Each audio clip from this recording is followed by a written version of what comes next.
कमरा अंधेरे में डूबा है। सिर्फ एक मोमबत्ती की लौ कांप रही है। तुम उसके सामने बैठे हो। उसकी आंखें दो गहरे कुओं की तरह तुम्हें अपनी ओर खींच रही है। फिर वो 3 शब्द कहती है, आई लव यू। वो शब्द हवा में तैरते हैं, क्रिस्टल की तरह नाजुक और लोहे की तरह भारी। तुम्हारे अंदर कुछ हिल उठता है, एक गर्मजोशी, एक राहत। तुमने यह सुनने के लिए इंतजार किया है। तुम सोचते हो तुम मंजिल पर पहुंच गए हो, लेकिन यही तुम्हारी सबसे बड़ी गलती है। यह मंजिल नहीं है, यह तो भूल भुलैया का प्रवेश द्वार है। आधुनिक महिला का आई लव यू अक्सर प्यार की घोषणा नहीं होता। यह एक मनोवैज्ञानिक अनुबंध की शुरुआत है, एक ऐसा अनुबंध जिसके नियम तुमने पढ़े ही नहीं। 99% पुरुष इस जाल को नहीं समझते। वो इन शब्दों को अंकित मूल्य पर लेते हैं। वो इसे एक इनाम समझते हैं, जबकि असल में यह एक परीक्षा की शुरुआत है। यह कोई संयोग नहीं है, यह मनोविज्ञान है, गहरा आदिम मनोविज्ञान। पहले समझो कि यह आई लव यू आता कब है। यह अक्सर तब नहीं आता जब तुम अपने सबसे अच्छे रूप में होते हो, बल्कि तब आता है जब तुम सबसे ज्यादा कमजोर होते हो, जब तुम भावनात्मक रूप से खुल चुके होते हो, जब तुमने अपनी असुरक्षाएं उसके सामने रख दी होती है। तब वो इन शब्दों का इस्तेमाल करती है, एक चाबी की तरह। ये चाबी तुम्हारे दिल का ताला नहीं खोलती, ये तुम्हारे दायित्वों का ताला खोलती है। शब्दों के बाद क्या होता है? ध्यान दो, क्या उसका व्यवहार बदलता है? क्या उसकी उम्मीदें अचानक बारिश जाती है? जो चीजें पहले प्यारी लगती थीं, अब वो तुम्हारी जिम्मेदारी बन जाती है। जो पहले एक अनुरोध था, अब वो एक अपेक्षा है। उसने तुम्हें प्यार नहीं दिया है, उसने तुम्हें एक नौकरी दी है, उसके प्यार को कमाने की नौकरी, और इस नौकरी से तुम कभी इस्तीफा नहीं दे सकते। यह एक मनोवैज्ञानिक सिद्धांत पर आधारित है, जिसे भावनात्मक ऋण, इमोशनल डेट कहते हैं। जब कोई तुम्हारे लिए कुछ अच्छा करता है, जैसे कि तुम्हें अपना प्यार देना, तुम अवचेतन रूप से उसका एहसान चुकाने के लिए बाध्य महसूस करते हो। उसका आई लव यू एक उपहार नहीं है, यह एक निवेश है, और अब वो अपने निवेश पर रिटर्न की उम्मीद कर रही है।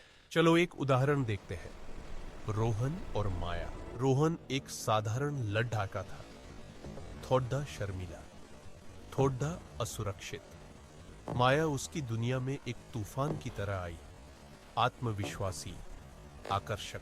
शुरुआत में सब कुछ परफेक्ट था, हंसी, लंबी बातें, भविष्य के सपने।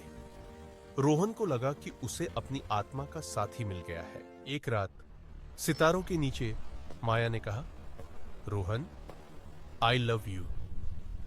रोहन की दुनिया पूरी हो गई, या उसे ऐसा लगा। अगले दिन से चीजें बदलने लगी।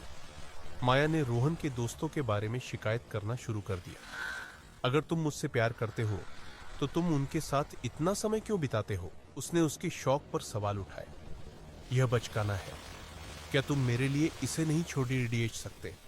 अगर तुम मुझसे प्यार करते हो, हर मांग, हर नियंत्रण की कोशिश इन जादुई शब्दों के पीछे छिपी थी। अगर तुम मुझसे प्यार करते हो। रोहन उलझन में था। वह उससे प्यार करता था, तो वह उसकी खुशी के लिए कुछ भी क्यों नहीं करेगा?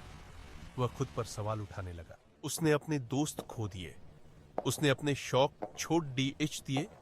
वह माया की दुनिया में एक परछाई बनकर रह गया। उसका आई लव यू प्यार का प्रमाण नहीं था, यह नियंत्रण का एक हथियार था, एक भावनात्मक ब्लैकमेल। यह है उस जाल का अनावरण।